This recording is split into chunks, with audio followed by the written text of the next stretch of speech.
a continuar con la siguiente mesa. La siguiente mesa es territorio y población, y en ella van a participar la doctora Adriana Saldaña Ramírez, Ramsés Cruz Arenas y Samadi Aguilar Rocha. La primera ponente es Adriana Saldaña. Ella es antropóloga, egresada en licenciatura de Facultad y doctora en Ciencias Agropecuarias y Desarrollo Rural de la Universidad de Morelos. Ella ha trabajado, tiene muchos años trabajando, investigando el tema de jornaleros, Guerrero, la migración de Guerrero hacia Morelos, los asentamientos en el estado de Morelos y los diversos procesos que se presentan. Pues vamos a darle la palabra.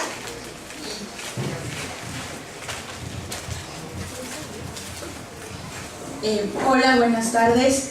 Bueno, primero que nada quisiera agradecer la invitación que me hizo el Cuerpo Académico Cultura y Gestión de Recursos para el Desarrollo para hacer esta presentación, que es un intento por hacer una primera lectura desde la dimensión del territorio de un conjunto de asentamientos de población jornalera indígena, migrante, alrededor de una localidad en el oriente de Morelos que se llama Tenextepango y que forma parte del municipio de Ayala.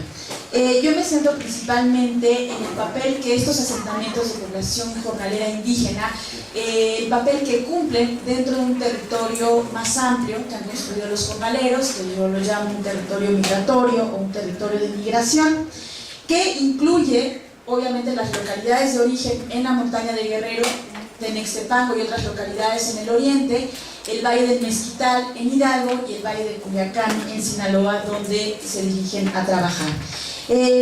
Quiero señalar de inicio que yo considero que la construcción de este territorio migratorio o territorio de migración no solo lo debemos ver no solo responde a la capacidad de las familias de jornaleros de movilizar recursos y capital, sino a presiones económicas, políticas y sociales en los lugares de origen de estos jornaleros, particularmente en la montaña, al mismo tiempo que los cambios en los mercados de trabajo agrícolas en las regiones de demanda, que observamos particularmente en el noroeste, que hay una demanda de trabajadores cada vez más disponibles.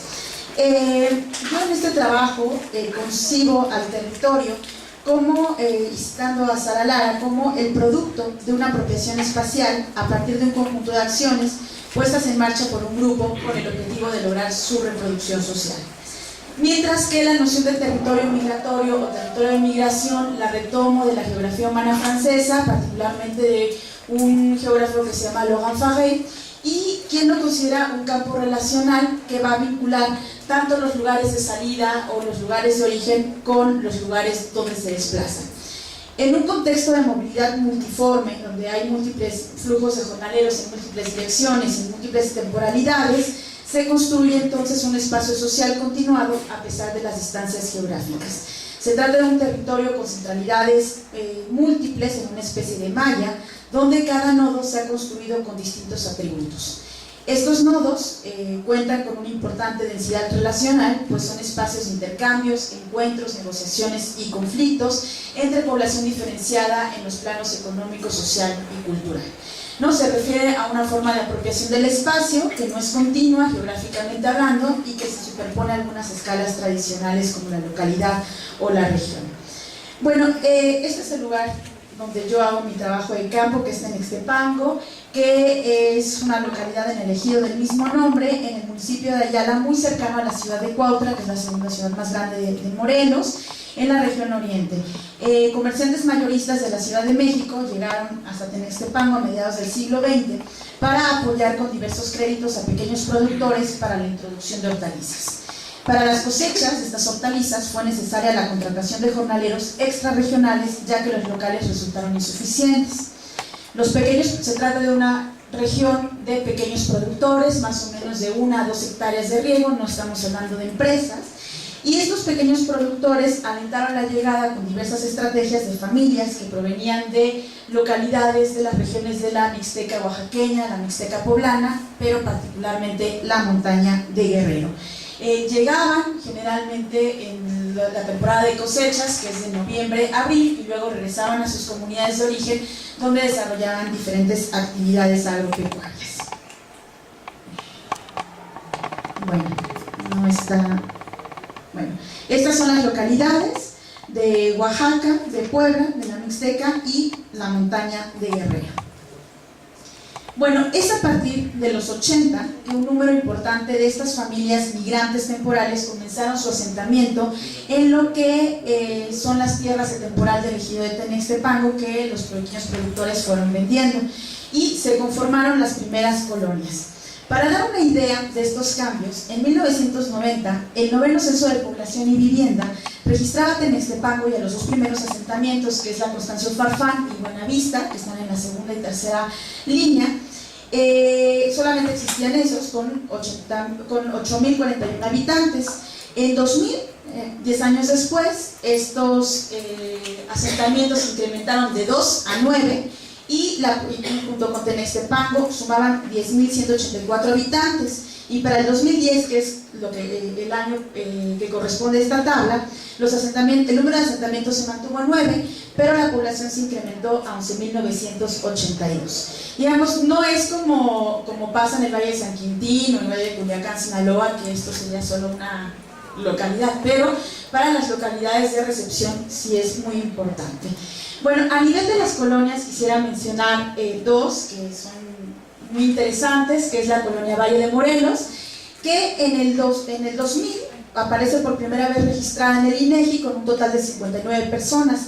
En 5 años se había incrementado a 321 y en 2010 tenemos una población de 510. Se trata de población náhua de la montaña de Guerrero. Esta es una fotografía, si ven el asentamiento se concentra acá, de junio del 2005, de Oler, y en junio de 2015 nos encontramos con esto. Otro caso es el de Loma Bonita. Bueno, este es Buenavista, Loma Bonita en realidad es esto, y se registra en 2000 una población de 131 personas, y para el 2010 se incrementa a 469 personas. ¿No? Vemos el incremento, y esto son los mismos meses. Bueno, todas estas colonias además han sido ahora consideradas por el gobierno como comunidades indígenas. Son las comunidades indígenas del estado de Morelos. Y están consideradas dentro del catálogo de pueblos y comunidades indígenas del estado de Morelos, que se publicó en 2012, 13, no recuerdo. Pero el reconocerlas de esta manera fue una estrategia para las autoridades locales para poder bajar recursos de la CDSOL y la CDI, que los reconoce como población pobre e indígena. Y bueno, cada uno de estos asentamientos que les señalé en la tabla está conformado por población inmigrante, mestiza e indígena, náhua y mixteca, muy pocos tlapanecos, pero también por nativos que ya no alcanzaron lugar en Tenextepango y que compraron en estos lugares, en estas colonias. Aunque la predominancia es de población indígena de la montaña de Guerrero. Bueno, estas son algunas fotografías de la entrada, porque se localizan en las faldas de los cerros y en las lomas. Estos dos asentamientos alrededor de Tenextepango. La Joya es un asentamiento totalmente mixteco de diferentes localidades de Copanatoyá y las Lumbreras. Bueno, para las miles de familias, particularmente las indígenas, el asentamiento no representó el fin de sus rutas migratorias, sino un punto de partida hacia otras regiones agrícolas. Desde los 80 vemos cómo hay cuadrillas que parten desde Tenextepango a la cosecha de hortalizas al Valle del Mezquital en Hidalgo. Los mismos comerciantes mayoristas que se encontraban financiando la producción en Tenextepango comenzaron a financiar la producción en el Valle del Mezquital, y bueno, los jornaleros iban, después de que terminaba en Tenextepango las cosechas, particularmente de jote, se iban a la cosecha de jote en el Valle del Mezquital. Las cuadrillas se formaban tanto por asentados en Tenextepango como por migrantes de la montaña que venían a Morelos y desde aquí se enganchaban, pero también encontramos los que van desde la montaña directamente hasta el Valle del Mezquital. Pero, digamos, en los primeros años del siglo XXI, los destinos laborales se diversificaron, y sin dejar Hidalgo como un lugar de trabajo, ahora también encontramos cuadrillas de trabajadores que parten desde Tenextepango para incorporarse a mercados de trabajo generados por grandes empresas en el noroeste del país, particularmente Sinaloa, que es hay una empresa de capital canadiense que produce hortalizas vietnamitas y contrata alrededor de 500 trabajadores solo de Tenextepango, otros más de Chilapa y de Guerrero. Bueno, pero al mismo tiempo, en una modalidad de migración interestatal, estas familias asentadas, algunas se desplazan para laborar en el oriente de Morelos, en otros municipios como Tepalcingo, Azochapan, Junacatepec y Jantetelco. Está a 32 kilómetros, pero la gente deja sus casas, una buena parte de las familias deja sus casas, se va a estos municipios y luego regresa al terminal de la cosecha, y estamos hablando de lugares separados por 30 kilómetros, o sea, realmente es muy cercano. Bueno, cada uno de los nodos, y bueno, estos son los camiones sinaloenses que vienen por la gente hasta Tenextepango. Bueno, cada uno de los nodos del territorio migratorio cuenta con atributos objetivos y subjetivos y que presentan ventajas y desventajas para las familias jornaleras, de acuerdo obviamente a sus propios proyectos de vida, ¿no? Es decir, a lo mejor para algunas familias ir a Hidalgo está muy bien y no piensan nunca ir a Sinaloa, y otros que van a Sinaloa y dicen no, o sea, tiene que ver con sus proyectos de vida, ¿no? Y esto hace que se valore uno u otro lugar para desplazarse hacia ese lugar. Bueno, voy a empezar a hablar un poco sobre los atributos de Tenextepango. Bueno, los asentamientos en Tenextepango en realidad no tienen que ver con una demanda real de la mano de obra, un incremento de la demanda real de mano de obra para las cosechas de hortalizas. Los pocos estudios que se han hecho sobre asentamientos se han hecho en el noreste del país, particularmente el Valle de San Quintín. Sara Lara ha trabajado Pesqueira en Sonora, el Valle de Culiacán en Sinaloa, y lo que ha pasado en estos lugares es que las empresas han vivido procesos de reestructuración. Entonces ya producen casi durante todo el año y demandan trabajadores, y por eso se han quedado a vivir ahí. En el caso de Tenextepango son pequeños productores, se sigue produciendo de la misma manera que desde que se introdujo el ejote y otras hortalizas. Entonces yo interpreto que la decisión de estas familias de quedarse tuvo que ver con que justamente Tenextepango se conforma como un centro de contratación hacia diferentes mercados laborales, ¿no? Y se han concentrado muchos intermediarios de diferentes tipos que tienen acceso a diferentes mercados de trabajo. Yo contabilicé todavía hace un año cerca de 42 intermediarios en este lugar. Bueno, Jim ha trabajado los intermediarios, los capitanes. Bueno, para miles de familias, el permanecer aquí en Tenextepango ha permitido conseguir un lugar en alguna cuadrilla, ya que funciona como un punto conector, como lo señalaría Liliana Rivera, dentro del territorio migratorio que las comunidades han ido construyendo. Pero también se considera como un lugar de asentamiento porque, además del acceso a diferentes mercados de trabajo agrícolas, la cercanía a la ciudad de Cuautla les ha permitido encontrar trabajo durante todo el año en otros sectores como la albañilería o el servicio doméstico, y obviamente la disposición de la población local a la venta de terrenos de temporada. Bueno, en cuanto a los atributos de los otros nodos de este territorio, me gustaría ejemplificarlos con las estrategias migratorias. Hay diferentes estrategias, son familiares, obviamente aquí pongo personas. Bueno, la primera estrategia representa a familias que se contratan en las cosechas de hortalizas en Tenextepango, y al terminar viajan al Valle del Mezquital en Hidalgo. Estas familias valoran que en ambos lugares no se establecen compromisos de antemano con algún productor, aunque sí con un intermediario que es con el que viajan, pero este intermediario aprueba la dispersión, como lo señala Kim Sánchez, cuando él no tiene trabajo que ofrecer, ¿no? Aprueba que busquen ellos trabajo por sí mismos, pero cuando él tiene trabajo, pues tienen que venir y trabajar con él. La oportunidad de no trabajar diario si se presenta algún imprevisto, los gastos de la vivienda y transporte, en la mayoría de los casos está resuelto por los capitanes, y principalmente se permite el trabajo infantil, ¿no? Son familias que están dispuestas a incorporar a los hijos más pequeños. La segunda estrategia son familias que viajan al noroeste entre los meses de octubre a mayo y luego regresan a Tenextepango y dispersan a algunos miembros, particularmente hombres, en las cosechas de lote que se están desarrollando en Tenextepango en ese momento. Estas familias prefieren intensificar su trabajo durante una parte del año, pues en Sinaloa se trabaja diariamente, porque son grandes empresas. Entonces no importa que si alguien se enferma, si alguien le picó un animal, eso, la huerta se tiene que cortar y ellos tienen que encontrar el reemplazo. A este mercado de trabajo se incorporan familias que no cuentan con un gran número de hijos menores de edad, pues las empresas restringen el acompañamiento de niños pequeños. Antes sí dejaban que viajara toda la familia, son familias muy grandes, pero ahora nada más se pide que viajen los que van a trabajar, porque esto es un costo para las empresas.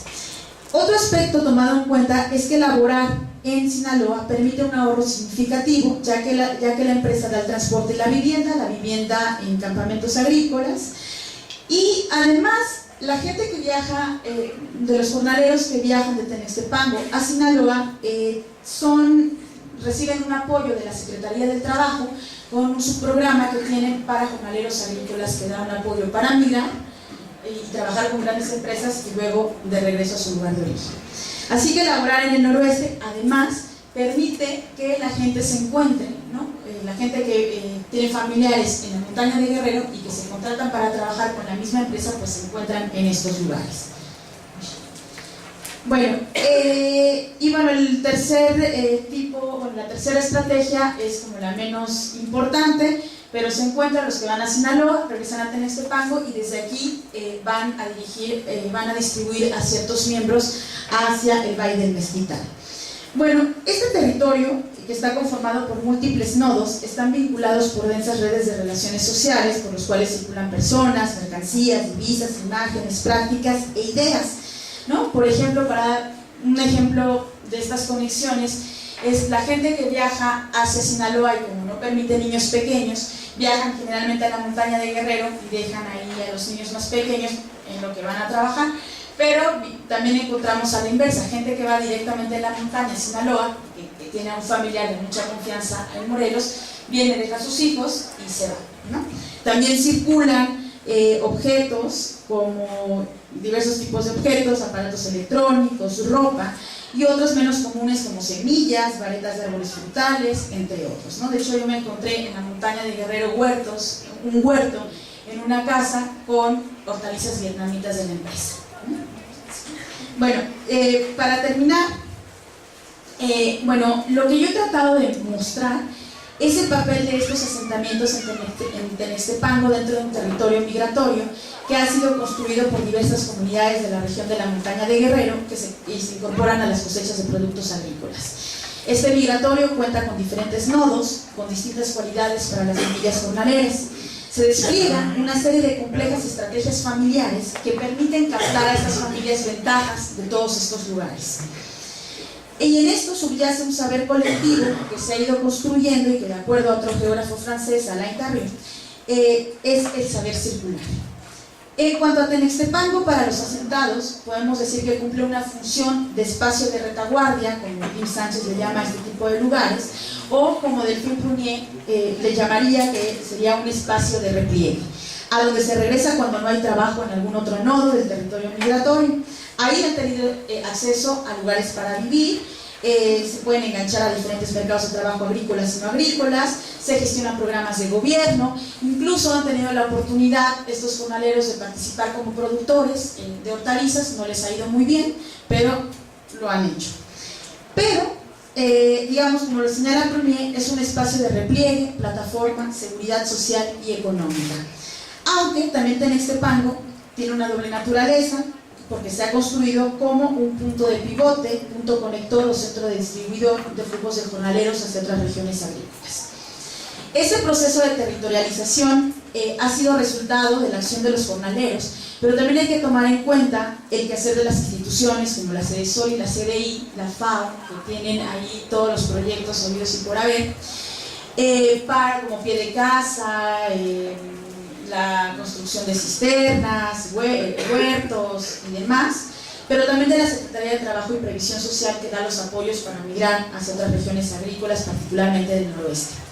Vía trabajo asalariado se conectan en este territorio migratorio regiones social, cultural y económicamente diferenciadas, donde las comunidades de la montaña de Guerrero han sido abastecedoras de mano de obra especializada, dócil y con poca experiencia organizativa, Otros espacios como Tenextepango se han constituido como reservorios y contenedores de esta mano de obra cuando no es requerida por grandes empresas insertas en la economía global como las de Sinaloa.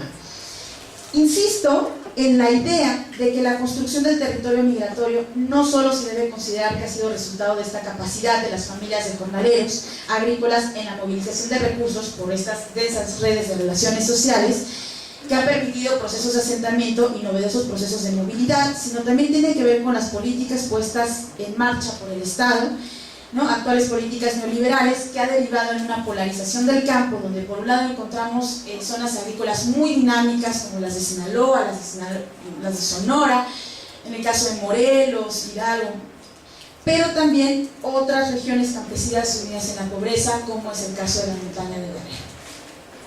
Gracias.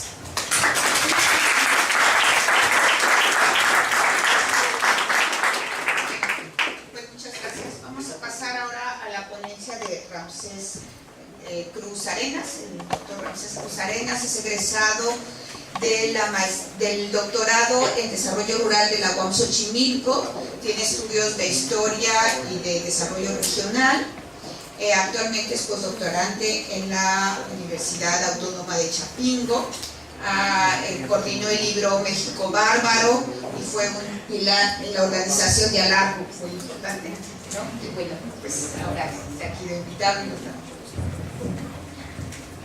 Buenas tardes, muchas gracias a Elsa Guzmán y Nora Guzmán por la invitación que me hicieron para participar en este tipo de proceso. Hay que decir que esto de doctorado es un neologismo para llamar a los desempleados. Sí, alguien lo entendió. Se agradece especialmente que nos abran la oportunidad de este tipo de espacios de debate que enriquecen siempre a la academia, pero siempre es genial estar con jóvenes, este grupo al que apenas 20 años atrás pertenecíamos muchos de nosotros. Debido a un problema de dispersión que me ha caracterizado toda mi vida, preparé un escrito para la ocasión, que en realidad el tema era territorio y pueblos indios. Le puse territorio y pueblos indios, una relación conflictiva. Voy a pegarme un poco al texto y si me voy muy rápido, si no se escucha, por favor háganmelo saber. Hasta hace poco el territorio como categoría conceptual de análisis de los procesos sociales era prácticamente marginal. Sin embargo, en los 3 últimos lustros, este se ha convertido en un tema central del debate. Así, hasta antes de los 90, el territorio como parte de lo social era un concepto, una categoría que era usada especialmente por algunas vertientes de la geografía, pero no era algo que apareciera como tema de interés en el amplio espectro de las ciencias sociales. Y de pronto se ha vuelto central. Así ahora son comunes los análisis con perspectiva territorial. De igual manera se han multiplicado los grupos de trabajo, centros de investigación o seminarios como este que ubican al territorio como eje central.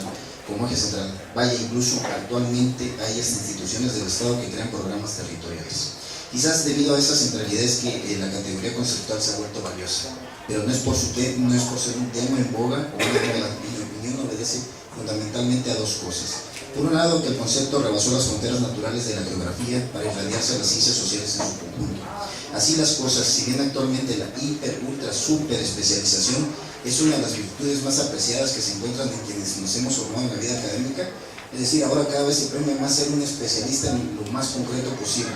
Lo cierto es que las propias ciencias sociales han ampliado su espectro incorporando elementos transdisciplinarios. Por ejemplo, la idea de desarrollo, a la cual ya han hecho algunas menciones, tan patente en la actualidad, provienen en sus orígenes de la biología, y conceptos como el de región o territorio, que vienen de la geografía, son actualmente recurrentes en las ciencias del orden social.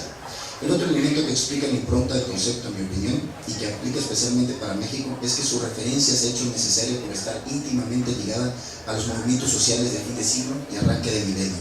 Y es que, como bien estima Raúl Sibeki, uno de los elementos que comparten estos movimientos sociales del semicontinente latinoamericano es la territorialización de sus procesos, o sea, lo cito, de su arraigo en espacios físicos recuperados o conquistados a través de largas luchas abiertas o subterráneas. Así las cosas, no estamos hablando de un concepto creado en el mundo de la academia que se incorporó a los procesos sociales, sino que hablamos de que los procesos sociales han revitalizado y enriquecido este concepto. Ahora bien, ¿qué es el territorio? Etimológicamente, el territorio proviene del latín terra, que a su vez es derivado de territorio. Hace alusión a toda extensión de superficie terrestre que adquiere tal significado en la medida en que es habitada por grupos humanos. Esto nos da un significado muy vago. Así entendido, todo lugar de la Tierra sería territorio, debido a que difícilmente existen hoy espacios del planeta que hayan logrado escapar a la presencia del hombre, o cuando menos a su dominio. En su acepción más simple, el territorio hace referencia a la apropiación del espacio, y esto me parece que es importante porque es el punto de partida de la conceptualización del territorio. Tal significado ya se encuentra en los aportes de Friedrich Ratzel, para quien el territorio es una parcela de la superficie terrestre, apropiada por un grupo humano, y en el contexto de formación de los estados, Ratzel considera que el territorio está para satisfacer las necesidades humanas de quienes pueblen dicho territorio, es decir, ahí hay una relación utilitaria. Pese a que se ha logrado enriquecer y complejizar más el concepto, tal atributo acompaña hasta hoy al concepto, que es visto como la apropiación y valorización de un espacio, de un lugar, por parte de un individuo o de colectivos humanos. Dicha apropiación puede ser simbólica o instrumental.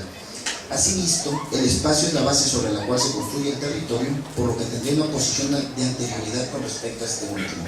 El espacio sería perenne, mientras que el territorio sería intermitente. Gilberto Jiménez diría que el espacio sería una porción cualquiera de la superficie terrestre, considerada antecedentemente a toda representación y a toda práctica. Lo que no es otra cosa que lo que se denomina espacio físico geográfico, siendo aquel creado por la naturaleza.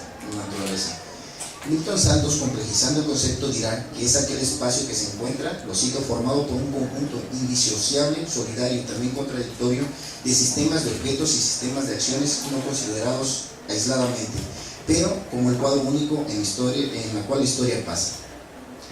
Para Gilberto Jiménez, tres son los elementos que compondrían todo territorio: la protección de un espacio, el poder y la frontera. La propuesta sí resulta compatible con aquellas perspectivas teóricas que consideran que debemos entender por territorio al espacio real o imaginado del que un pueblo, etnia o nación hace uso u ocupa de forma alguna, y que a su vez esto le permite generar un sentido de pertenencia, que se contrapone al de otros, por lo que el territorio se encontrará en tensión o conflicto latente. Por tal razón, los territorios son concretos y materiales. Los territorios son entonces producto de las relaciones sociales sobre el espacio geográfico. Sin embargo, no serán únicamente manifestaciones geográficas, ya que se puede hablar de espacios sociales, políticos, culturales, entre otros. Se considera que el territorio posee las cualidades composicionales y completivas de los espacios. A partir de este principio es esencial enfatizar que el territorio inmaterial es también un espacio político abstracto. Su configuración como territorio se refiere a las dimensiones de poder y control social que le son inherentes. Esto lo dice Bernardo Gonzalo. Así visto, la creación o destrucción del territorio estará medida siempre por las relaciones sociales que le dan sentido al espacio. Ahora bien, me gustaría intentar una provocación. Si bien el territorio es el espacio apropiado, es decir, este espacio que nos apropiamos por una determinada relación social que lo produce y lo mantiene a partir de una forma de poder, en sí mismo es un espacio de conflictualidades. Esto es algo que ya han venido mencionando en las diferentes exposiciones. De ser esto válido, sería el conflicto el motor que define y configura el territorio. Esto, en términos de los geógrafos, seguramente es muy debatible. Sin embargo, la posición que yo estoy planteando es en realidad una posición de construcción de tipo más bien político. De ser esto válido, el conflicto sería el motor que define y configura el territorio, ya que plantea un enfrentamiento, ya que plantea un enfrentamiento entre las diferentes formas de territorializar, entre las diferentes apuestas e intereses que hay sobre el espacio y que tratan de imponer su dominio. Distintas formas de concepción, dominio y soberanía del espacio devienen en luchas y conflictos territoriales. Nuestra opinión es que no existen territorios que no emerjan de una relación de poder. Gracias. Idea no alejada del planteamiento de Raffelstein, quien considera que el territorio no es otra cosa que la manifestación espacial del poder basado en relaciones sociales. La construcción del territorio implica que otras formas de apropiación del espacio sean excluidas, que otros territorios no sean construidos en ese espacio. Pese a esta característica, pueden coexistir eso que Haswell denominó multiterritoriales, es decir, que pueden existir diferentes formas de apropiación de este espacio. Si tomamos esta premisa como válida, nos permitirá entender que una vez que los pueblos indígenas se han logrado hacer o recuperar los territorios propios, han tenido que defenderlo frente a otros. Esta idea de que lo que define el territorio sería entonces el conflicto. Esos otros normalmente, pero no únicamente, son el Estado y el capital, y cobran forma en las figuras de municipios, instituciones, reservas de biosfera u otras áreas naturales protegidas, pero también toma rostro en la figura de finqueros, terratenientes, empresas transnacionales, entre otros, mismos que territorializan el espacio para sus propios fines. Gracias a su carácter polisémico, al cual también ya han hecho mención, el territorio, dicho de manera conceptual, coloquial, se vuelve un concepto resbaloso, que en su significado primigenio aparece como aséptico y neutral. Por supuesto que el concepto por sí mismo lo es, empero, tal como lo ha demostrado Foucault, los usos que se le dan a los conceptos, el discurso en el que se enmarca, tienen una connotación de dominio, aunque también de lucha. No debemos olvidar que el discurso no es simplemente aquello que traduce las luchas o los sistemas de dominación, sino aquello por lo que y por medio de lo cual se lucha. Ahí acabo de citar a Foucault. En el caso del concepto territorio, desde la perspectiva de los movimientos indígenas, existe una apuesta implícita, una opción política.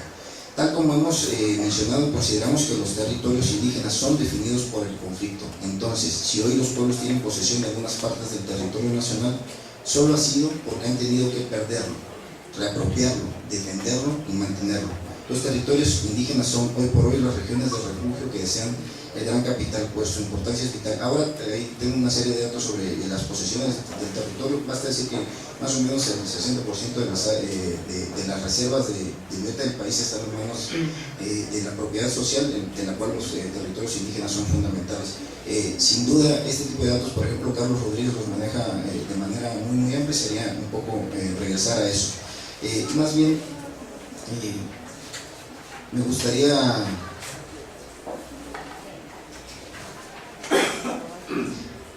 terminar con tres cosas.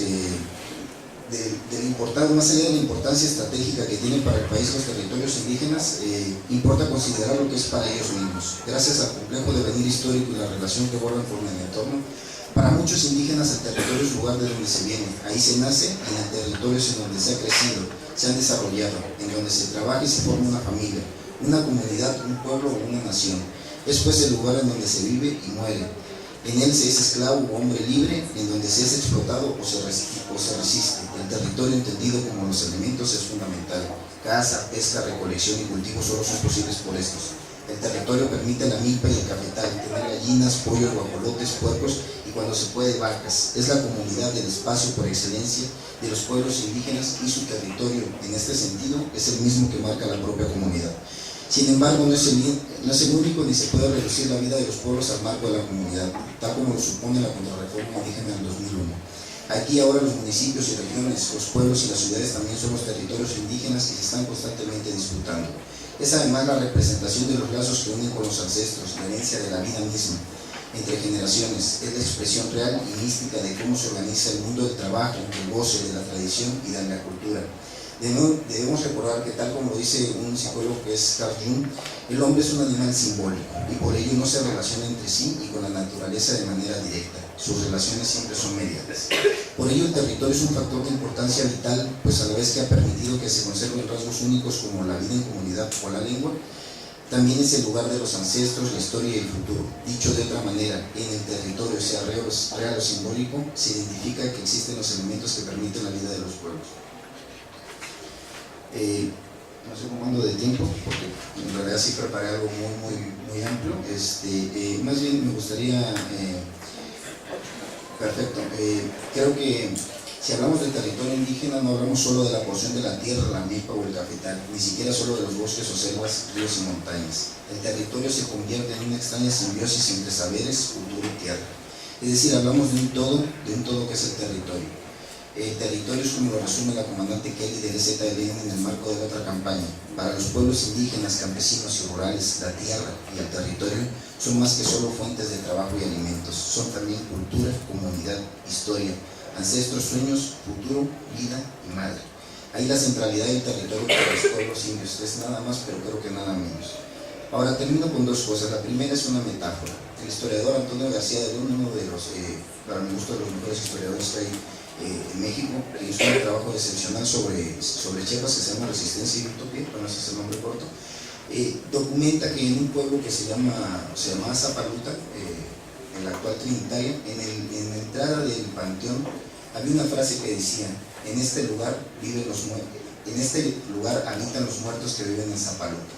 Es decir, la idea de que los muertos no están muertos, sino de que viven. y creo que la importancia del territorio para que nuestros muertos vivan es esencial.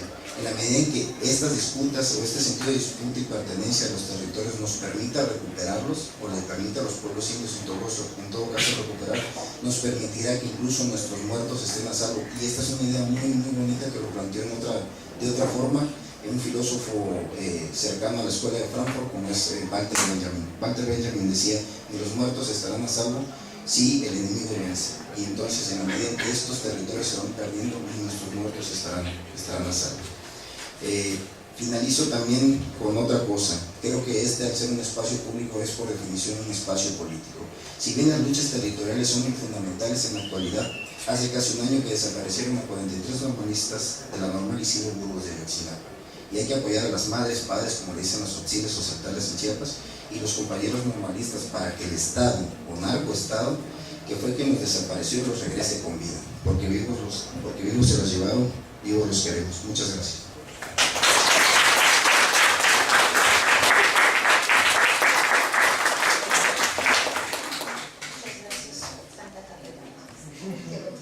Bueno, ahora la siguiente ponente es la doctora Samadhi Águila Rocha. Ella es profesora de la Facultad de Humanidades, es integrante del cuerpo académico que formamos con la doctora Nora. No solo es el aire joven del cuerpo académico, sino también es el aire filosófico. Ella es filósofa por la Universidad de Barcelona, y nos va a hablar del territorio de la ciudad. Muchas gracias por estar aquí, por todos los alumnos que bien hicieron asistir a esto. Efectivamente soy filósofa, el acercamiento, ya lo verán, es filosófico, y que bueno, ya no me sentí mal por no traer una ponencia, ni hablar en la misma tesitura que Ramsés. Se trata justamente, y siempre la pregunta es ¿por qué leemos y por qué es tan aburrido? Porque en mi caso, por ejemplo, solo divagar, y divago muchísimo y se me va el tiempo en mil cosas. Ya verán, la titulé Territorio y Ciudad. Este aspecto que quise desarrollar pertenece a mi trabajo de investigación que se llama Ciudad y Mancha Urbana. Llevo a cabo un seminario de investigación. Entonces, esto que les voy a presentar es un esfuerzo por relacionar justamente la ciudad, tratar de definir la ciudad en su relación con el territorio. Voy a leerlo, claro, por lo mismo, para no divagar, y si les interesa podemos tocar algunos temas al final. Esta investigación entonces toma como objeto de estudio la ciudad, y específicamente la transformación que ha sufrido esta idea frente a las nuevas formas de vida, de organización y de control, potencializadas por el desarrollo de la tecnología y del colonialismo de los grandes monopolios comerciales. Esto nos hace pensar la ciudad bajo otras características, y es nombrada con una nueva metáfora con implicaciones directas. Esta metáfora, que creo y sostengo, es la mancha urbana. No es nueva. La acuñó Patrice Goebbels en los 60s. La metáfora de la mancha urbana cobra sentido cuando observamos cómo ésta se expande como un cáncer o mancha en el espacio rural y sus formas de vida. Esta expansión tiene consecuencias en los modos de vida y en las formas de entendernos como seres humanos y ciudadanos. En este sentido, los objetivos de esta investigación son analizar y comprender la significación conceptual de la ciudad entendida en sus inicios como tejido urbano en relación con otros conceptos que lo vinculan, como es el territorio, hasta la metáfora de la mancha urbana. El discurso sobre lo urbano muestra cómo diversas subjetividades son reconfiguradas mediante prácticas cotidianas de ocio, de comercio, de resistencia, de espacio social. Este espacio esencial es entendido como las calles, plazas, los ámbitos laborales, los centros comerciales, etc. Precisamente se trata de ver cómo se tejen estas subjetividades, siempre en tensión con las instituciones del Estado, que han de negociar en una sociedad cada vez más compleja y difícil de analizar, bajo las categorías de Estado y sociedad. Ahora bien, partimos de la idea de que la ciudad es la manifestación espacial de una organización social. La ciudad, entendida como espacio urbano, y la sociedad que la conforman están íntimamente y necesariamente unidas necesariamente, ¿no? Están unidas. Existen dos propuestas interesantes que abren el análisis y la reflexión sobre ellas. La primera consiste en la propuesta de Guedes, quien propone pensar la ciudad o espacio urbano como un cáncer, como una mancha, y así, siguiendo con la metáfora, el cáncer es un proceso maligno, si se quiere decir así, en el cual las células pierden sus mecanismos de control, ocasionando un crecimiento sin regulación. De la misma manera se entiende la expansión de la ciudad, una expansión que no permite la diferenciación de espacios, en especial entre el espacio urbano y el espacio rural. Esta expansión invade los tejidos locales, produciendo, sigo con las metáforas, una metástasis. Es decir, suponemos con esta nueva metáfora la disolución del tejido social y con ella el concepto de territorio. Somos conscientes de que no existe una ciudad. En mi investigación somos conscientes de que no existe una ciudad o la ciudad, sino que existen diferentes ciudades que se expresan en sus formas de vida urbana. Y es por lo que la ciudad puede ser nombrada de muchas maneras. En el caso de Cuernavaca, los ejidos han sido urbanizados de esta manera, pero no solo ocurre en este estado, sino que es un fenómeno, sostengo, que predomina a nivel mundial. Para Guedes, la conurbanización es difusa. Es una ciudad desdibujada sobre el territorio, impulsada por intereses meramente económicos, ocupando extensiones cada vez mayores y con límites difusos. Lo que permitió el desarrollo de esta conurbación fue la revolución tecnológica, sobre todo en el ámbito de la información. Para tener un referente de la idea de conurbación, pensemos en la ciudad funcional o en la ciudad industrial, la cual genera zonas funcionales separadas geográficamente y conectadas por transportes artificiales. Pero el sentido del espacio urbano no radica solamente en la forma, sino en las relaciones que rigen la producción y la apropiación de espacios. Es así como establecemos el contenido cultural y el territorio en la medida en que hay apropiación de este. Por ello, en este trabajo nos centramos en esclarecer lo que se entendía por ciudad en relación a lo que se entiende por territorio desde un punto de vista histórico, si se quiere decir así, porque retomo justamente dos ideas fundamentales o dos metáforas fundamentales históricas, como es la polis griega y la civitas romana, pero solo como herramientas conceptuales para poder pensar nuestro presente y pensar el territorio en relación a la ciudad. Se trata de pensar entonces de manera crítica la transformación que han sufrido nuestras ciudades contemporáneas con la implementación de tecnologías que posibilitan pensar una ciudad invisible en términos de Montfort y que propician a nuestro parecer, y como ya se dijo, esta disolución de la cohesión social en el tejido social. Para comenzar, presentaremos la diferencia entre polis y civitas. Aquí encontramos la relación entre la noción de territorio en relación a la ciudad. En esta parte retomaremos el trabajo realizado por Massimo Cacciari en su libro La ciudad. Cuando un griego habla de la polis, en primer lugar piensa en la morada, en la sede, el lugar donde tiene raíz un determinado genos, estirpe o gente. En esto resuena directamente la idea de arraigo. Y cito a Cacciari: la polis es aquel lugar donde una gente determinada, específica por sus tradiciones, por sus costumbres, tiene su propio ethos, su propio carácter. La ciudad es donde la gente tiene su morada, con las tradiciones y costumbres, en otras palabras, con arraigo a la tierra. Es decir, cuando podemos hablar del establecimiento del territorio. Esta determinación ontológica no tiene el concepto de la civitas romana. Su procedencia se establece aparte del civis o los civis, que forman un conjunto de personas que se reúnen para dar vida a la ciudad. Es decir, la ciudad es producto de las civis, de la concurrencia en un mismo lugar y en el sometimiento a las mismas leyes. Desde el inicio, los romanos consideraron que la civitas era aquello que se produce cuando diferentes personas se someten a las mismas leyes independientemente de su determinación étnica o religiosa. Fin de la cita de Cacciari. Esto lo confirmó ya Hannah Arendt en su libro La condición humana, cuando describe, estudiando justamente al espacio público urbano, la civitas romana, diciendo que este espacio público se define por la capacidad de poder reunir diferentes personas de poder dialogar, ponerse de acuerdo y llevar a cabo una acción. Otra característica que se asume incluso en nuestra actualidad es entender a la ciudad con un gran valor simbólico como el centro del imperio o del poder, el lugar donde se encuentran las grandes instituciones políticas. De hecho, la tradición intelectual occidental asume dos características fundamentales de la ciudad. Por uno, la sede del poder, como ya vimos, y el punto de la cultura en una comunidad. De cultura urbana, claro, que incluye el modo de vida, el sistema de las normas y los valores y las relaciones sociales. Para Montfort, la visión de la ciudad es más que un conjunto de formas arquitectónicas en un espacio. Su asentamiento es el escenario de la vida cotidiana, sobre todo para actividades económicas, pero al mismo tiempo es un símbolo estético de la unidad. En su dimensión funcional, primero es actual. La ciudad es vista como acumuladora y transmisora de una cultura. Es contenedora y difusora de la cultura. La ciudad es el lugar de la cultura que incorpora y acumula el patrimonio cultural de una región.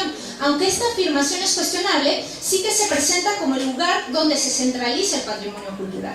Montfort localiza el primer momento de la vida urbana en el Paleolítico, cuando diversos grupos humanos dispersos establecen lugares de encuentros estables, dotados de significados simbólicos. Y cito a Montfort: así, incluso antes de que la ciudad sea un lugar de residencia fija, comienza a existir como lugar de reunión donde los hombres confluyen periódicamente. Su capacidad para atraer a los no residentes, para el intercambio recíproco y el estímulo espiritual, subsiste además del comercio como una de las características esenciales de la ciudad.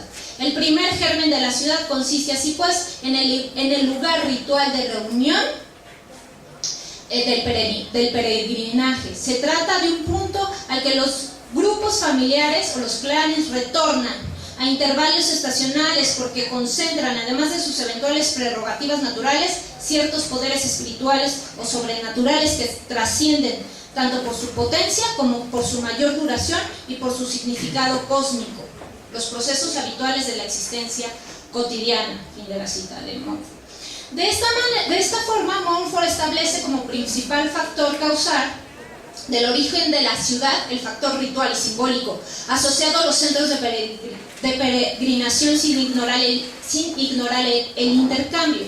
Las ciudades son centros de encuentro en donde se desarrollan intercambios y fiestas. El origen de los asentamientos urbanos más antiguos se vinculan a instituciones sagradas, al templo, además del palacio y granero. En este sentido, la ciudad es centro de ceremonias y ritos, así como la acumulación del intercambio, transmisión, desarrollos de bienes simbólicos, y cito, ¿no? Dice: en este hay encuentro de mezclas de sexos y de grupos de edad y de ocupaciones concentrados en una región determinada. Esta población variada permite que evolucionen expresiones culturales como los rituales, la música, la tradición, la moral e incluso las técnicas ocupacionales. Este es el primer acercamiento cuando dice Montfort que establece. La segunda idea que establece, pensando en las ciudades actuales, Montfort desarrolla la idea de la ciudad invisible. Y lo plantea así, dice: los medios de transportes cada vez más rápidos, de comunicación mecánica y de transmisión electrónica a escala mundial desterritorializan la ciudad visible. Y aquí es donde encontraba coincidencias con la presentación de Carlos, porque en realidad no es que, y sostenemos que estas nuevas ciudades modernas basadas, por ejemplo, en la economía, ¿no? En la eficiencia, en la lógica de la eficiencia, de transportarnos lo más rápido posible, no es que sea una forma de territorializar nueva, sino más bien desterritorializan, o sea, desterritorializan. O sea, esta noción de territorio desaparece porque no hay apropiación de nada, ni de identidad, ni de territorio, ni de prácticas, porque lo que pide la rapidez es eso: no poderte detener, no poder generar espacios de encuentro, estos por los que surgió la ciudad. En ese sentido, creo que sería más apropiada justamente pensar en esta idea de territorialización, ¿no? Como ciudad invisible, porque ciudad invisible pensada solo en el tránsito, ¿no?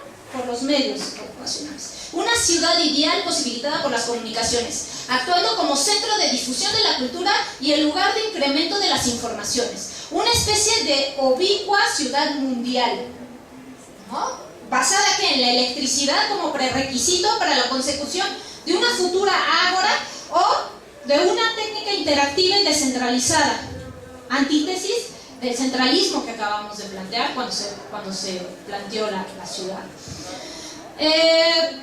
Mucho después viene un lector de Montfort, se llama Manuel Castell, vive, claro, está en Barcelona, y denominará este espacio espacios de flujo, a una interacción ubicua, independiente de los espacios, de los lugares, posibilitada por esta comunicación electrónica y los sistemas de transportes rápidos que constituyen un rasgo fundamental de la vida urbana y de la sociedad, red en su conjunto. Si la ciudad sobrevive como foco de especificidad cultural en la era de la información, será como una ciudad hipercomunicada. La nueva cultura de las ciudades, parafraseando a Montfort, debe aunar identidad local y redes globales, restaurando la interacción entre poder y la experiencia, función y significado, tecnología y cultura. Este planteamiento sugiere la posibilidad de una especie de democracia electrónica, ¿no? A escala planetaria, desapareciendo las barreras comunicativas y posibilitando que cualquiera pueda interactuar y participar en la adopción de decisiones colectivas, escenario utópico contemplado ya por Montfort y sus predecesores. Bueno, todo esto da pie, ¿no?, a decir que este espacio público urbano, este lugar que hemos definido como lugar de encuentro, donde puedes intercambiar opiniones, llegar a acuerdos, hacer acciones, se diluye, no existe. Las ciudades contemporáneas, ya sea el Distrito Federal, ya sea tener lo mismo, o Cuernavaca, ¿no?, se concentran en el tránsito. De ahí que sea signo de desarrollo urbano la creación de vías de comunicación. Estoy pensando en el intento, ¿no?, ahora hicieron el puente, el que acaban de hacer aquí en la entrada de Cuernavaca, ¿no? El propósito, ¿cuál es? Circular y no detenerse, atomizar al individuo cuyo enfoque reside en el trabajo y el consumo. Esta dialéctica de trabajo y consumo es uno de los tantos dispositivos de control que determinan la conducta de los ciudadanos, los cuales están insertos en una dinámica que hace imposible crear el lugar de encuentro en la vida cotidiana. Con esta transformación desaparece el tejido social, la cohesión social o comunitaria, así como también la posibilidad de construir una identidad. Lo único que genera cierta cohesión hoy son los movimientos sociales generados por un sentimiento de injusticia. El ejemplo es justamente y emblemático, además, la desaparición de los 43 jóvenes normalistas. El crecimiento de las ciudades reduce espacios públicos urbanos de cercanía. En las ciudades contemporáneas son las redes sociales quienes toman su lugar. Se descentra la vida programada cotidiana, los encuentros se desmaterializan y la vida urbana desaparece.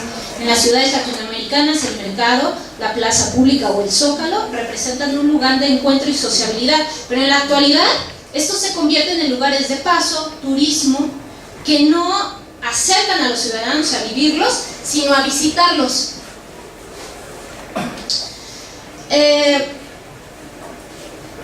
Yo creo que con eso queda más que...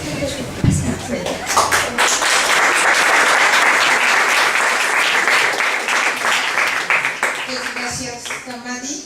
Tenemos tiempo para abrir una ronda de preguntas para los tres ponentes. Tiempo para una discusióncita. Kim. Bueno, felicidades a todos. Creo que dan como tres miradas, ¿no?, muy significativas de lo que puede significar un territorio de movilidad, el territorio de los pueblos indígenas, las ciudades, ¿no? Quisiera yo preguntar, o bueno, más bien, me parecía interesante y coincido con Ramsés, al pensar, digamos, el territorio como un espacio de conflicto. Creo que esto ha sido... Sí, ya no hay. Ya no hay. Como un espacio de conflicto, creo que en esta línea también me ha preocupado un poco toda esta discusión sobre los territorios como si fueran territorios de un actor, cuando en realidad más bien son, digamos, como arenas en disputa o espacios en disputa. Y que me parece muy acertada la idea de decir, o la tesis de plantear, es una manifestación espacial del poder de las relaciones sociales, en donde podemos encontrar justamente espacios, digamos, donde el poder de los sectores más dominantes, hegemónicos, puede estar, digamos, como diluido, o sea, por muchas razones, ¿verdad? Como otros en los que es el protagonista principal y el que controla absolutamente todo el espacio, como puede ser una autopista o como pueden ser otros lugares. Entonces, creo que desde ahí también llevaría un poco a pensar si esta idea, digamos, como lo planteaba Montfort o quizás otros que mencionaste tú, Samarchi, de estas ciudades invisibles, en realidad no son lugares desterritorializados, son más bien territorializados, pero desde, no el ciudadano de a pie, sino desde otro, digamos, ¿no? Desde otro. Entonces esta idea, digamos, que también Mapouget llamó los no lugares, ¿no? Que era una metáfora, digamos, que a muchos nos gustaba, ¿no? La idea de decir como los aeropuertos, los BIPs, o que no importa dónde estés, todos son iguales, da igual, ¿no? También es una manera de entender, digamos, el espacio desde el poder, ¿no? O sea, es donde tú eres consumidor o eres simplemente transeúnte, no eres una persona que busca la cercanía, el encuentro, la intimidad, la identidad, ¿no? Sino que eres ese otro consumidor y tienes que consumir llaveros o Starbucks o lo que venga, ¿no? Da igual. Entonces, creo que cuando uno piensa, o yo sugeriría, digamos, que hablar del lugar de encuentro, el lugar de encuentro ¿para qué? ¿No? Digo, porque Walmart también es un lugar de encuentro. Sí, ¿no es cierto? Pero... exacto, ¿no? Pero ¿qué clase de encuentro, no? Entonces yo creo que siempre tenemos que tener como esta idea de Ramsés presente, ¿no? Los espacios son espacios de poder, son espacios en disputa. No hay, digamos, territorios que solamente domine un actor porque nadie está solo en la cancha.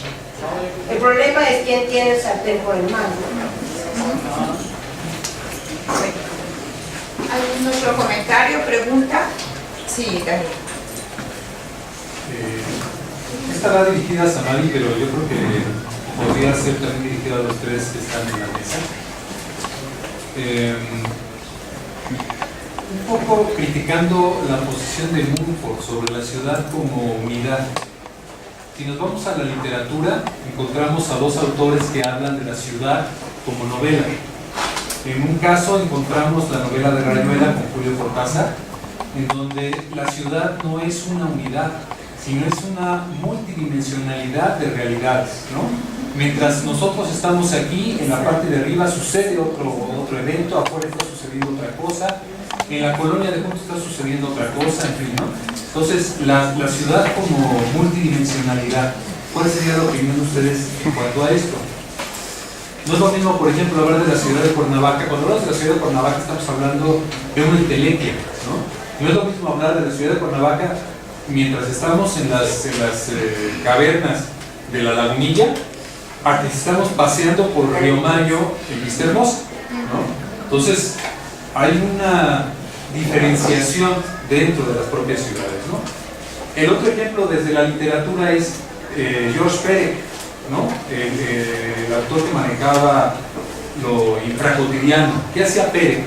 Perec se dedicó toda su vida a hacer listas y las pasaba a convertirlas en libros, ¿no? Pero un ejercicio interesante que hacía Perec era salir en la cuadra de su casa, darse la vuelta a la manzana y describir lo que él veía.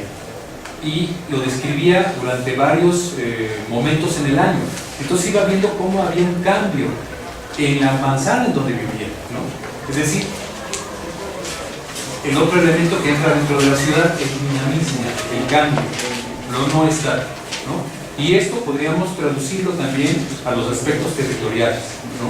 Porque desde los aspectos territoriales, quisiera también saber la opinión de los compañeros sobre el aspecto no del territorio como poder, ni no del territorio como poder, como disputa, como lugar de disputa, sino como lugar de la experiencia, es decir, desde la fenomenología, ¿no? Tomando, por ejemplo, los conceptos del loquito escocés Tim Ingold o de la fenomenología de Merleau-Ponty. ¿Alguna otra pregunta?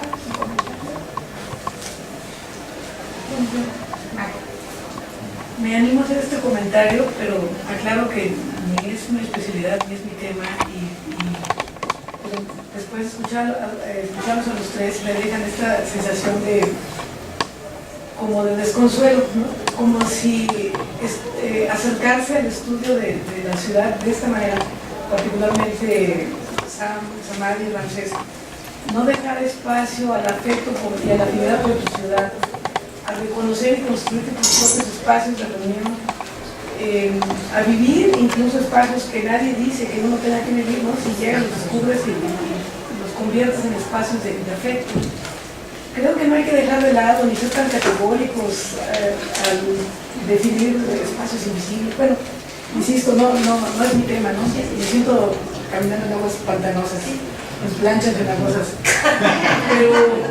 Pero sí me parece que no hay que ser tan recalcitrantes, pues, ¿no? El estudio y el acercamiento a la transformación social tiene muchos matices, muchos. Y ahorita comentaba con Lourdes, una ciudad nunca ha sido una unidad, o hay que discutir cuál es tu percepción o tu concepto de unidad, ¿no? O afirmaciones como la de Ramsés sobre es el conflicto, el motor de la construcción del paisaje. Cuando en las ciudades prehispánicas lejos están, ¿no? De haber ocurrido eso, y esto más bien lo noto como en los años 50 para acá. En fin, y una duda a propósito del territorio, como decía Adriana, el territorio migratorio, ¿no? Da un poco la idea también, bueno, igual 15 minutos no son suficientes nunca para poder explayarse, pero un territorio de la unidad también inspira afectos, ¿no? Ya llegué otra vez a mi casa, ya llegué otra vez, incluso empiezas a hacer redes sociales a donde quiera que uno va, a menos que sea uno el huérfano de todos, ¿no? En fin, era más bien esta como preocupación. Gracias. ¿Algún otro comentario? Bueno, pues le damos la palabra a Adriana. Sí, ¿no? Sí, o primero Bueno, yo empiezo de abajo hacia arriba. Mil gracias por las intervenciones, han sido ricas, muy ricas para mí. Empiezo con la de Magda, tienes toda la razón. Mira, de hecho, nosotros utilizamos, bueno, nuestra forma de hacer la filosofía siempre ha utilizado justo pues herramientas conceptuales, ¿no? No vamos a campo y no lo hacemos, sino nos sirven. Yo siempre le digo, siempre traigo a colación herramientas conceptuales que me permiten conocer el presente. Si traigo a colación a Montfort cómo describe la ciudad invisible, ¿no? O los 9 lugares de Ollé, ¿no? Es para construir, justo reconstruir desde aquí, ¿no? Un poco la realidad que puedo yo observar cuando vivo, cuando siempre he sido mujer de ciudad, ¿no? O sea, no sé si y tienes toda la razón. ¿Por qué no pensar en un espacio? Porque suena desconsolador que en las grandes ciudades o en las megalópolis pareciera ser que este vínculo ha desaparecido. De hecho, esta es una gran crítica que hace la filosofía contemporánea, justamente pues al pensamiento que ha... ¿Qué quiero decir?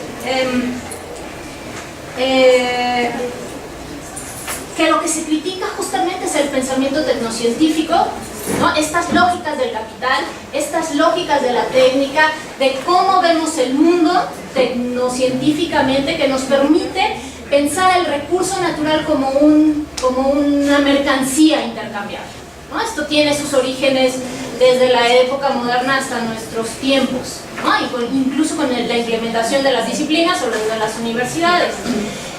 Lo que estoy diciendo es que la crítica se pone en describir nuestras megalópolis, responden, ¿no?, a esta lógica, a la lógica de la eficiencia. Dices, ¿por qué no pensar en una relación de que sí pueda yo apropiarme del espacio y de tener un vínculo afectivo, decía Heidegger, ¿no?, con las cosas? ¿Por qué no cambiar lo que remite Heidegger? Al final regresó otra vez a los griegos o a un pensamiento antiguo, bueno, atrás, con un primer encuentro con la realidad y otra forma de relacionarte con lo real. Pero lo hace porque hace una crítica exacerbada al tiempo moderno, a la forma de pensar del tiempo moderno, que se constituye en esto que hemos hablado en todas las mesas, al capital y cómo se extienden estas formas del capital a la reproducción campesina o a los modos campesinos de vida, ¿no? Porque se extiende, porque se ha vuelto algo, eso, de aldeas globales, ¿no? Le han tenido que entrar, ahora he aprendido mucho con la doctora Elsa, los campesinos le han tenido que entrar a lógicas capitalistas, pero lo que he aprendido es que no absorben todo, solo una parte, ¿no? Por ejemplo, es esta lucha que hay entre esta resistencia a esta homogenización del capital, ¿no? Por ejemplo, en ese sentido, pero esta es en forma de crítica, ¿no? Justamente lo que se pone y hace la filosofía es criticar, o sea, tener este sentido desconsolador, porque de lo que se trata es de poner en cuestión lo que hay. Por eso suelen hacer. Uno. La segunda intervención, mil gracias por todas las referencias, han sido maravillosas. Sí, efectivamente, es una crítica a pensar y que tiene que ver también con lo que mencionaba Magda sobre pensar la ciudad como una unidad. Pero lo que es una paradoja, porque la ciudad en realidad se forma desde la Roma por la diferencia. O sea, por atraer lo diferente, lo múltiple. Una ciudad se define por la multiplicidad. De muchas formas de pensar, de muchas formas de ser, pero que se reúnen en una unidad. La unidad de lo múltiple. ¿Cómo le digo? Es como cuando Heráclito decía... no estoy llamando para que sí, ya no sé, con el es eso, pero lo decía. Eso, ¿no? Es eso, ¿no? O sea, es la unidad de la multiplicidad que es paradigmático del modelo de la ciudad, ¿no? En ese sentido. Y en este sentido pienso en la multidimensionalidad. Ya revisaré los ejemplos que nos das literarios, que son maravillosos. Bueno, y que va incluido justamente esta idea de los espacios vividos a los cuales hizo referencia Nora en su ponencia. Cuando dices, ¿por qué no pensar el territorio en términos de experiencia? Me parece que la relación se establece y pensando en el Merleau-Ponty, es pensar estos espacios de territorio como espacios vividos, no geométricos, que es lo que presenta justamente el pensamiento moderno, ¿no? O científico, capital, que todo es medible, todo tiene, vete al centro comercial y tal, ¿no? O sea, que tiene en esta relación para pensar en términos de experiencia. Yo ocuparía otro término fundamental que utilizó Nora, y en el mismo sentido que lo utilizó Nora, el espacio vivido. Y solo una cosa aquí de tu intervención, y es un poco a lo que yo aludía al principio de la intervención con Carlos, es pensar esta idea de desterritorialización. Es que dices, es que sí nos permite una manera nueva de territorializar, aunque sea del capital. Pero yo creo, ¿y qué dices? Y que, claro, hay que pensar que siempre son relaciones de poder, que estos espacios siempre se conforman por espacios de poder. Pero la pregunta es,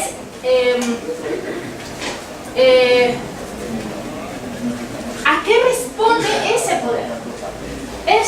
Es decir, hoy este poder está en manos del capital. O sea, si hay dos sistemas fundamentales que sostienen a nuestras actuales sociedades, es el sistema tecnocientífico y el sistema económico, no hay más, que son las relaciones de poder que sustentan.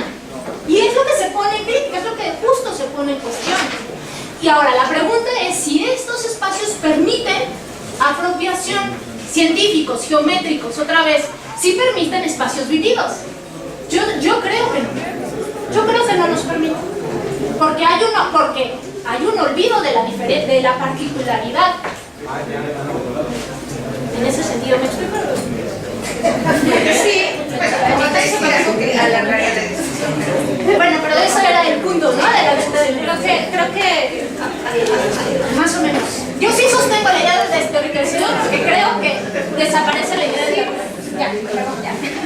Bueno, nada más para el último comentario, ¿no? Que hacía la compañera. Bueno, claro, sí, no solamente son espacios de tránsito, ¿no? Sino son espacios, todos estos nodos que presentaba el territorio migratorio, como lugares donde llevan a cabo la reproducción social y cultural, ¿no? Yo he hecho una etnografía muy amplia de estos grupos mixtecos y nahuas, cómo reproducen muchos aspectos de la cultura, ¿no? La fiesta de los santos, claro, con modificaciones, ¿no?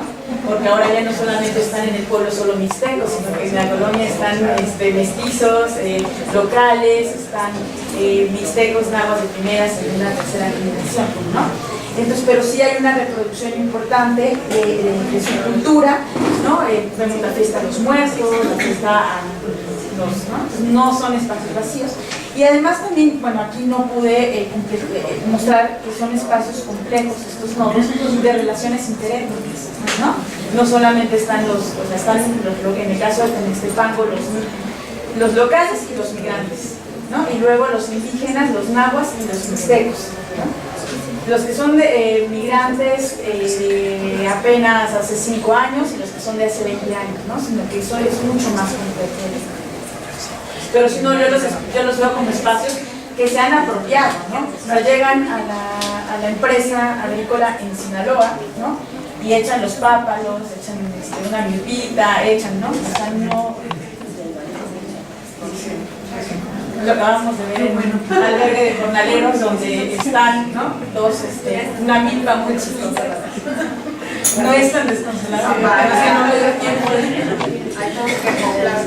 y que alguna vez me dijo Kim, ¿no? O sea, yo tomo el saber circular, da la interview, y me dijo Kim, sí, pero lo que tú estás mostrando también es el saber quedarse. Exactamente. Y ya me acuerdo que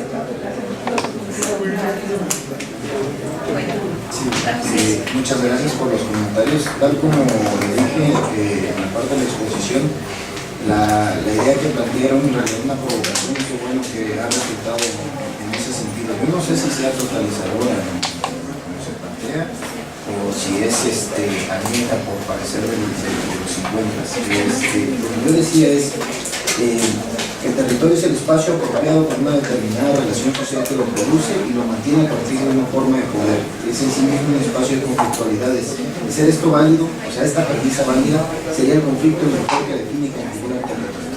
Básicamente lo que estoy tratando de decir es que cuando se nos dice el territorio es la apropiación de un espacio, parece que los espacios están ahí y nosotros llegamos y nos los apropiamos.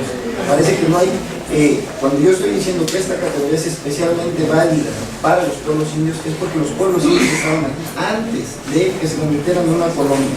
Es decir, lo que ahora son sus territorios los habían perdido.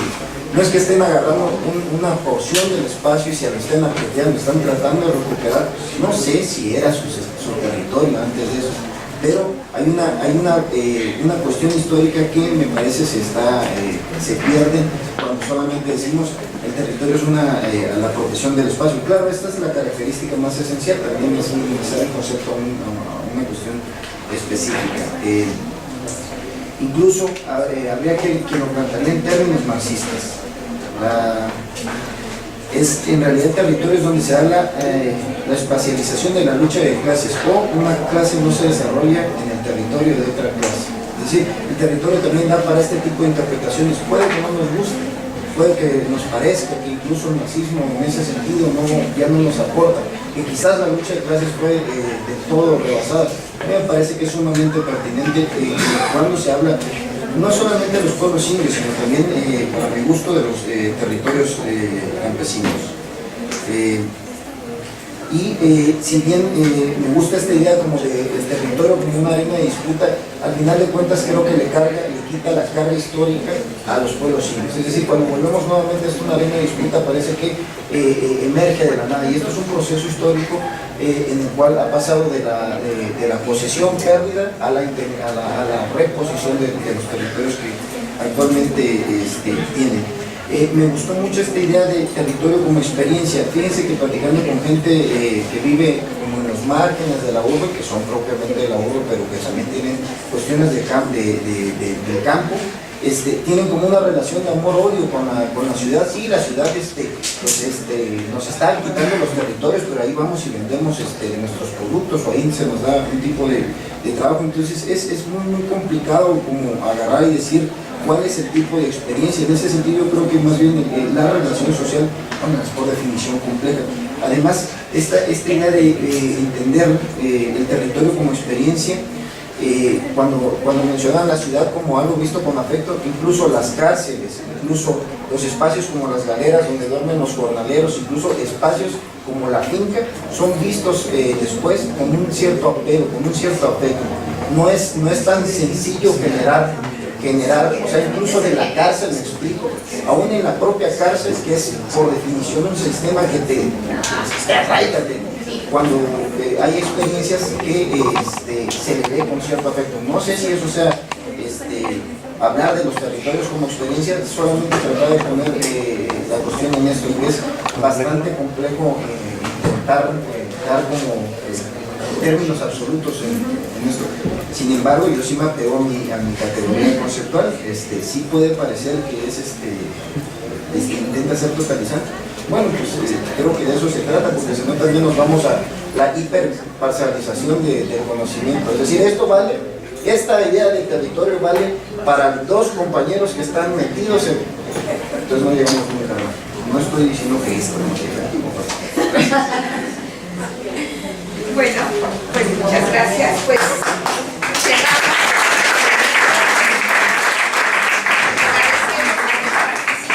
No te vayas a Samadi, Adriana, para que no te vayas. Bueno, los esperamos a las 4 de la tarde. A las 4 de la tarde en la última mesa de territorio y procesos campesinos, y continuar la discusión y las provocaciones que ahorita... No la provocación, como es el parecer,